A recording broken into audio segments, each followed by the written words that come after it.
Welcome, everyone. This is the next in my series of interviews with subject matter experts throughout the world on the topics of preparing students to go to college. This is for my UCLA class, Special Issues in College Counseling. And today I have with me Leann Schmitz. Leann is with the University of Glasgow, and she currently resides in Colorado. Welcome, Leann. Thank you. So, Leann, tell me about your background. How did you come to work for the University of Glasgow? Well, I was a campus-based study abroad advisor for a number of years, and then began recruiting as a regional representative for a large study abroad program located out in Pennsylvania. And as their regional representative in the Midwest, part of what we did every year was go and visit the institutions that we had partnerships with. And we worked with a number of British universities. And so twice a year, we would have the joy of going to the UK and visiting many, many institutions. And I'd say I've probably visited 20 to 25 different British universities in my day. And Glasgow was one of the last ones that we ever got to. And I loved it. I loved it from the very first moment that I visited. And at that time, the program that I was working with the British universities and promoting and recruiting for their one-year top master's degrees. And one of my friends went and did that. And what a great way to go live somewhere for a year and to experience a different life for 12 months. And so the following year, I quit my job and moved to Glasgow. And did a master's in Scottish Studies was there. And this was really a selfish move. I didn't need a master's because I already have one from an American university. It was just an opportunity for me to go live somewhere different in kind of a more controlled, structured environment. And then I was in touch with the folks that worked in the international office, and this was back in 2000 that I studied, so it's been quite a few years. And so a few years ago, one of the folks emailed me and said, "What are you doing? Our US-based representative just left. Would you be interested?" And that's how it happened. Oh, that's very cool. That's so you've been a student, so you've experienced that. What would you say, as you talk to students, what are the benefits for students of studying abroad at colleges like the University of Glasgow? What are some of the other benefits that you see or you explain to them about? Yeah, I mean, when I speak with students, that one of the benefits, and parents as well, I think one of the great benefits is that good students can get into absolutely, truly world-class universities. I mean, if you're working particularly, as you know, in the state of California, you can be a really, really good student and still not get into a UCLA or a UC Berkeley, for example, just because of the competition and because of the holistic nature of the American application process. In the other parts of the world, and in the UK particularly, we don't tend to be quite as holistic in our applications, meaning that we're really looking for test scores and grades, and whether a student has the brain capacity to succeed in our system. And so a student who has those top scores but maybe hasn't been super involved in extracurriculars or sports or leadership things has a chance of getting into a really, really good top-notch institution.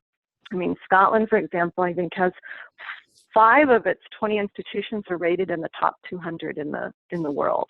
So, you know, there's good quality educational systems outside of the U.S., and I think that sometimes people forget that and don't look at that.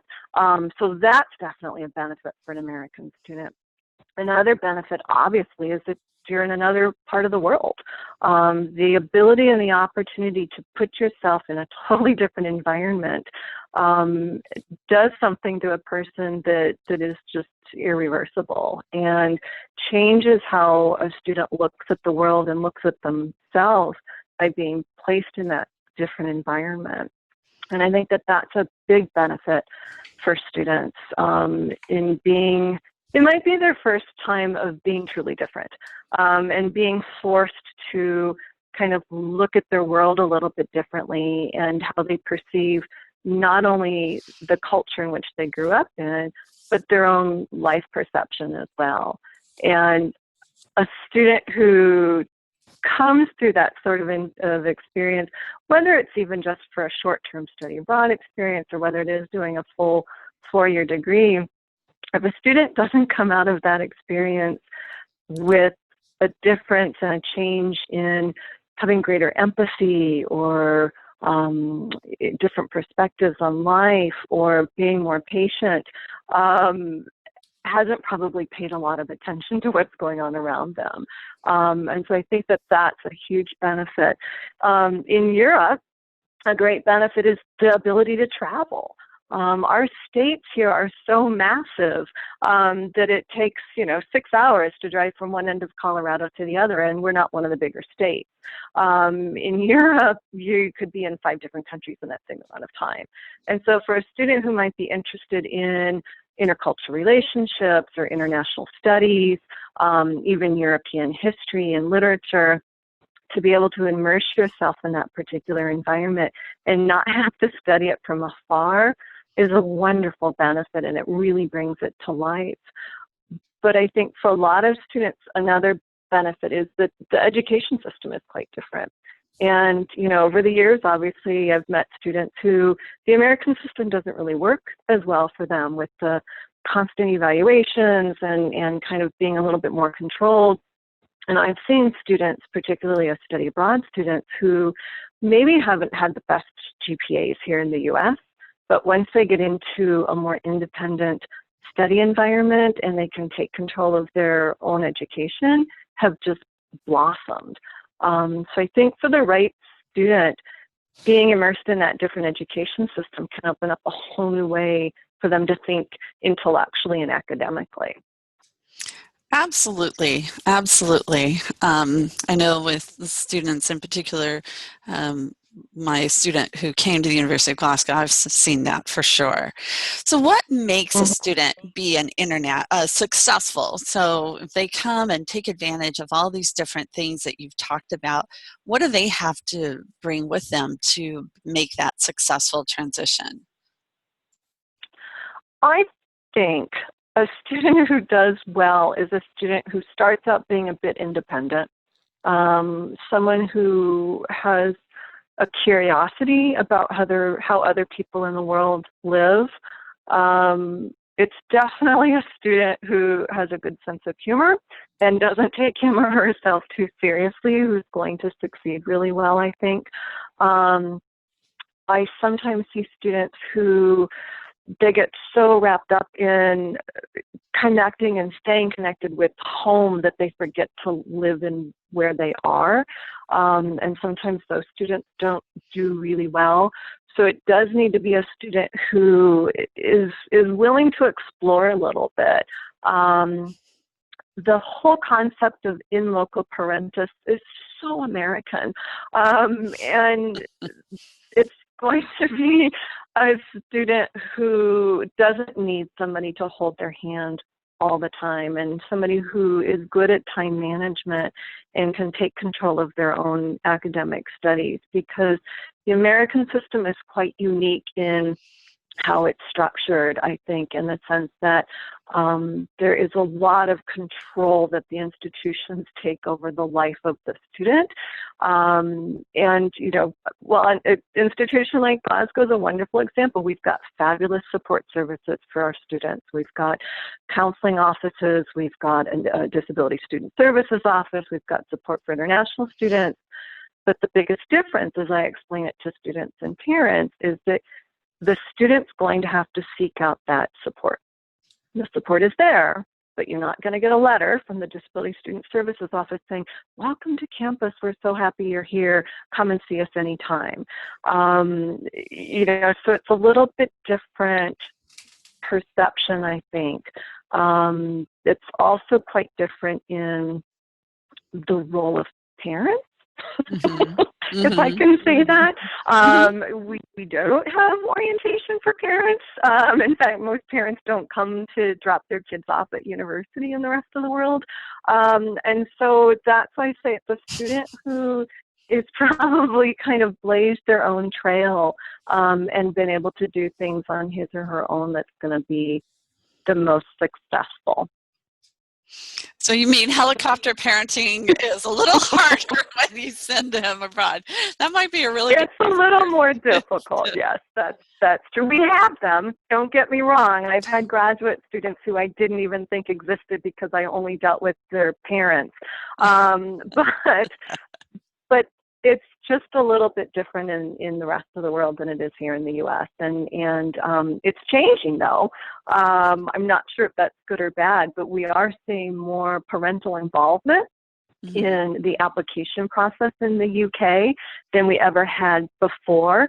I'm sure a lot of that has to do with implementations of tuition fees and things like that that didn't used to exist. And so the rest of the world in some areas is starting to fall under that. I'm not sure how to explain it, but the consumerism towards education, I think, that was quite unique to the U.S., but it's starting to kind of spread a little bit. So for better or worse on that one. Definitely. Well, one thing I noticed, as we went through this process with our student was the housing, the difference in the housing, that there wasn't a dorm and that wasn't incorporated as part of his whole process. He was expected to, and he was given less, he was given support, as you said, but it was up to him to find his own housing and accommodations. So do you see that part? Yeah, and that's a big part of it, I think, is that, we have student accommodation, and most British universities are going to have, and around the world, are going to have student accommodation specific for their students, but it's not going to be dorm-like in the sense of an American dorm where you've got, 3 or 4 kids living in a room and you've got an RA on the floor and you're going to have Friday night mixers and get to know you parties and things like that. At the University of Glasgow, for example, we tend to have single room accommodation. So that's a definite benefit for a lot of students is you're going to have a private room. Yep. And then you're going to have an apartment style living. So from the beginning, it's much more independent. We don't have RAs and resident directors. The people that run the buildings are called wardens. So that kind of puts it in perspective. Not a warm, cozy term. So I think that from the beginning sets it off. But part of that experience too of being an international student in another country is living in that other country and trying desperately not to be in some sort of a bubble. And that's hard. That's really difficult in this day and age of Skyping and Facebooking and, international phone calls that don't cost anything. Things have come a long way since I got my weekly letters from my mom on the onion skin paper when I studied abroad. And so that's why the student needs to be quite independent, I think, to succeed, because it's so easy not to in the technological world that we live in. It's really easy to forget that you're living in a totally different environment in a totally different country when every single night you can just stream your favorite TV shows and then talk to mom and dad afterwards. Yeah. So it takes someone who's got some ambition, who wants to make it work. Definitely. So one of the things that two things that I'm sure people ask you as you go do these college fairs and things is it going to cost me a lot more money to send my child or for my child to go study abroad? And the second question, how is their degree going to count? If they bring a degree back from Scotland or UK, how is that going to count? So what do you tell parents when they ask you that? Well, cost is going to depend. For example, our tuition starts at around $22,000 a year right now.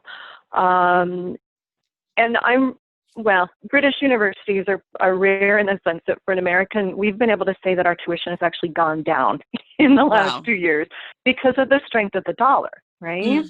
So students are getting more for their money now than they were just 2 years ago at the University of Glasgow. Our tuition went from about $24,000 a year down to $22,000. So that's a benefit for an American student.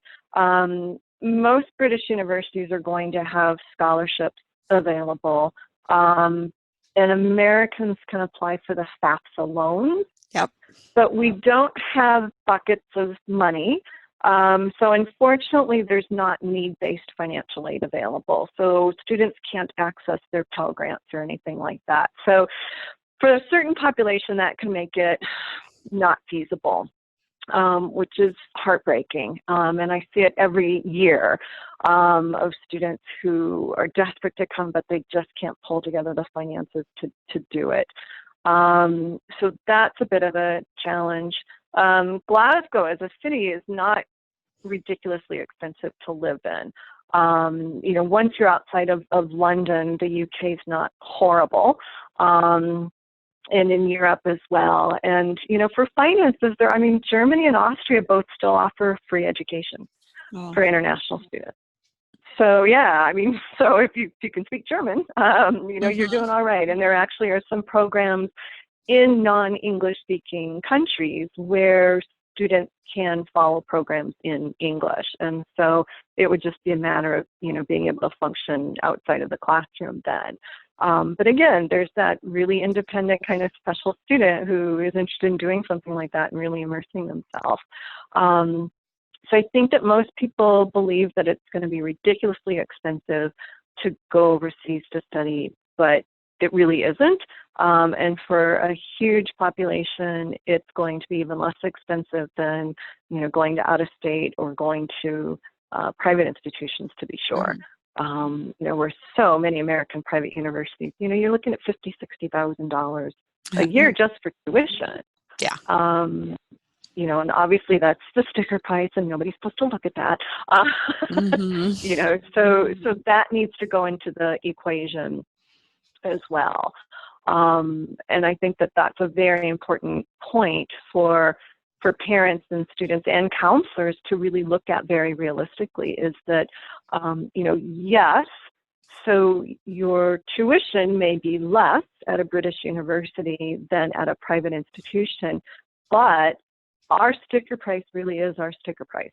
Unless a student is able to subsidize that with scholarship, we don't have, a $500 scholarship because you came to us for a visit weekend.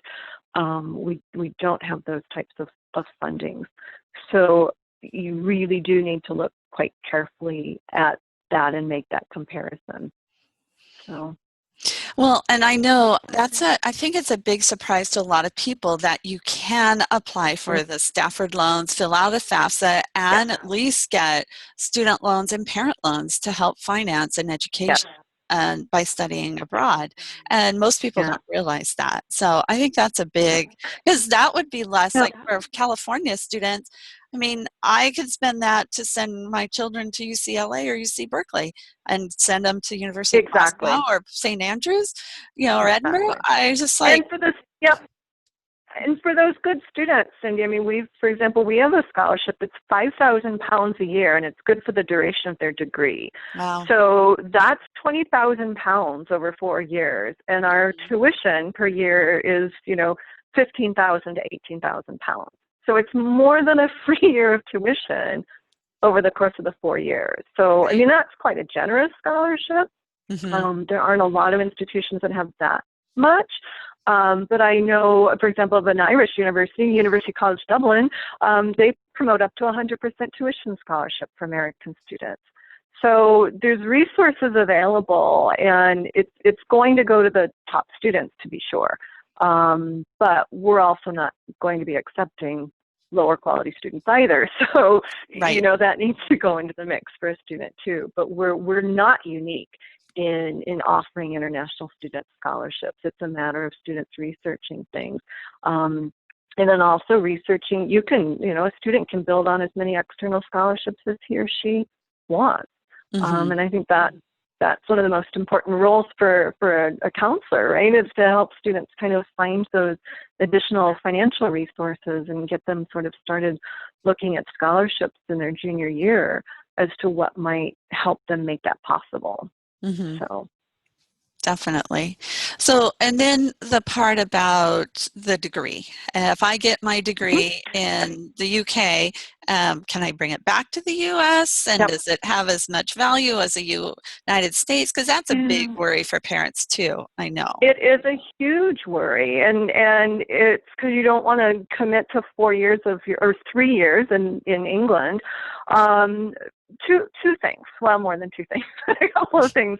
One, the British Council did a survey of American employers, and 70% of the employers that they interviewed felt that a British university degree was better, at least equivalent or better than an American institution's degree. So, that's not as high as it could be or should be, but it's still kind of a new thing. American employers and employers around the world look for an international experience. That's, one of the biggest things we've been saying in the world of study abroad for the last 20 years. But you know what? We've been saying that in the world of study abroad for the last 20 years. And so any American institution that you speak, they all have a study abroad program. Right. Everybody has a study abroad program of some kind. It is no longer unique to go spend a summer or a semester abroad somewhere. Right. It's incredibly unique if you choose to spend 3 or 4 years of your life in another country and get that sort of experience. So just doing it shows an employer that, that the risk taker, it's someone who's got a lot of ambition and independence and is a forward thinker. That's a good thing. Bringing the actual degree back to the U.S., in the UK, for example, a student graduating from an English university would have a Bachelor's of Arts, for example, in history, or a Bachelor's of Science in chemistry. In Scotland, a student's actually going to bring back what we call a Master's of Arts in history or politics, whatever it might be. And then in the sciences, it's going to be a Bachelor's of Science. So on paper, the terminology is the same. But in Scotland, as I explain it to parents and students, it's like, you know what? Your diploma is going to say an MA in history. It is not necessarily your responsibility to educate ignorant American employers that an MA in Scotland is an undergraduate degree. They might look at that and be like, wow, this kid got an MA in 4 years? That's remarkable. So it can work in your favor with a Scottish degree if you've got that MA, because they might think you're just a remarkable student. For anyone coming back to the U.S. to do graduate work, it's not going to be a problem whatsoever, because every international admissions office around the world has their little book that has the chart of what a Scottish university degree equals in the U.S. and what a student needs to have done.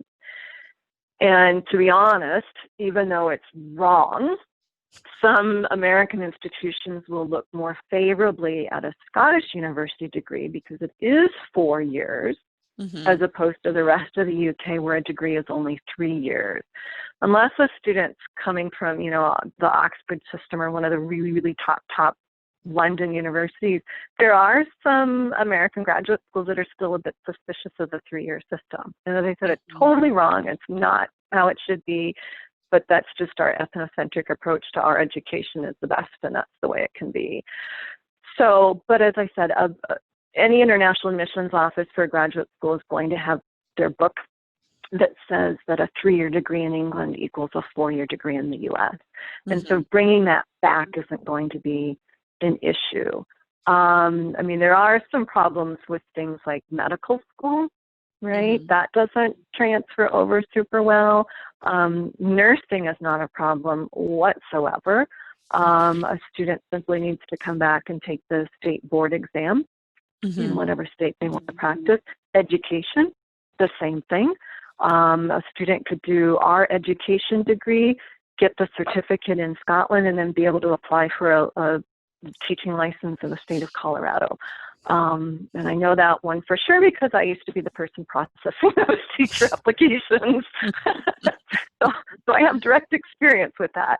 So there are some things that do transfer back really, really well. Our vet school, for example, is accredited in the U.S. as well as in the UK. So that one's very easy.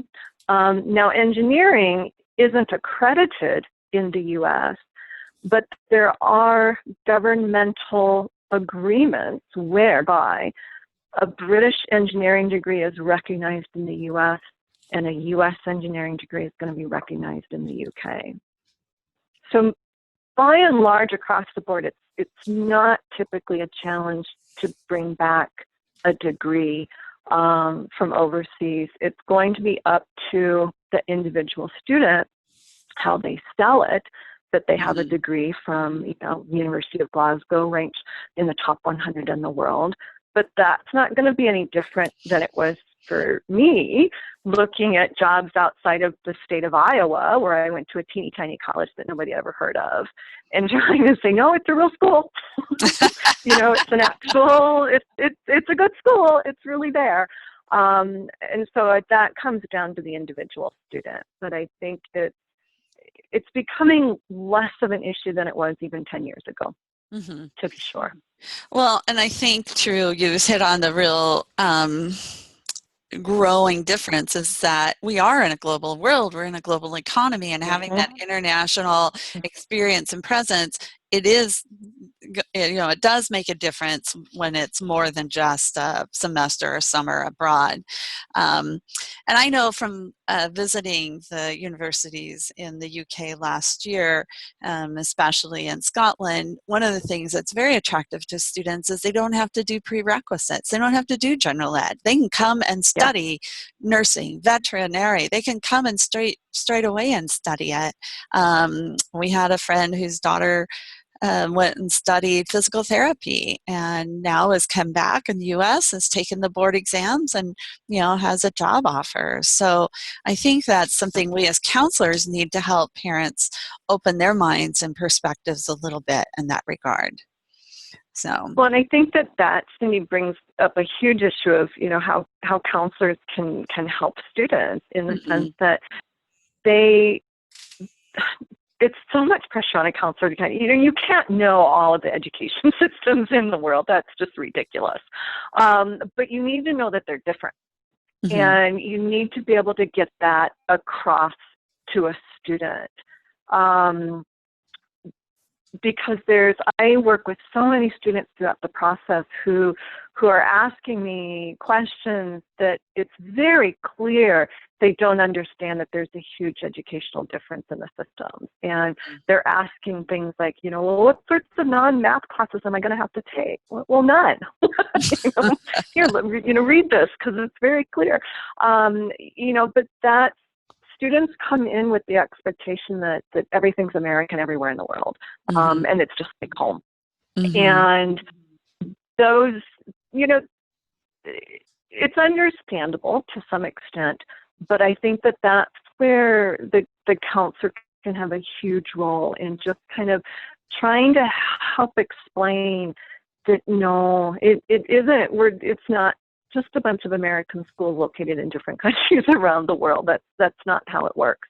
And that the educational systems might be totally different. And as you said, for some students, it's absolutely the perfect system. And for others, no, it's not going to work at all. For those undeclared students, they're not coming to Scotland. Right. They need to kind of know what they want to do. And I think that's, as I said, it's absolutely, there's no way that a counselor can have detailed knowledge of multiple education systems. And I don't think that would ever be the expectation. But the expectation certainly would be that if a counselor is working specifically with the students who are looking to go overseas, that they help them understand that there are differences and that the student's responsibility to research that and find out what those differences are and whether it's going to be a comfortable fit for them academically. I think, yes, those are great tips for counselors, for us as we work with our students, whether we're in the public school, a private school, a community-based organization, or as an independent. And that's where visiting colleges and programs and coming to the fairs and talking and asking questions and sessions is just so helpful. So if my class has questions, how do they reach you? They could certainly contact me via email is probably the best method, just with my travel schedule. I'm not always answering phones when they might want me to. And then, yeah, so probably through email is going to be the best way. I mean, there's so many great resources, Cindy, for people if they want to just learn about different educational systems as well, because every country is going to have a Department of Education, right? And they're going to have information on what their system is like. And so if they're starting to see some trends of students who, are desperate to go to Germany or Australia or Canada or the UK, start kind of gathering those sorts of resources and use that information as well.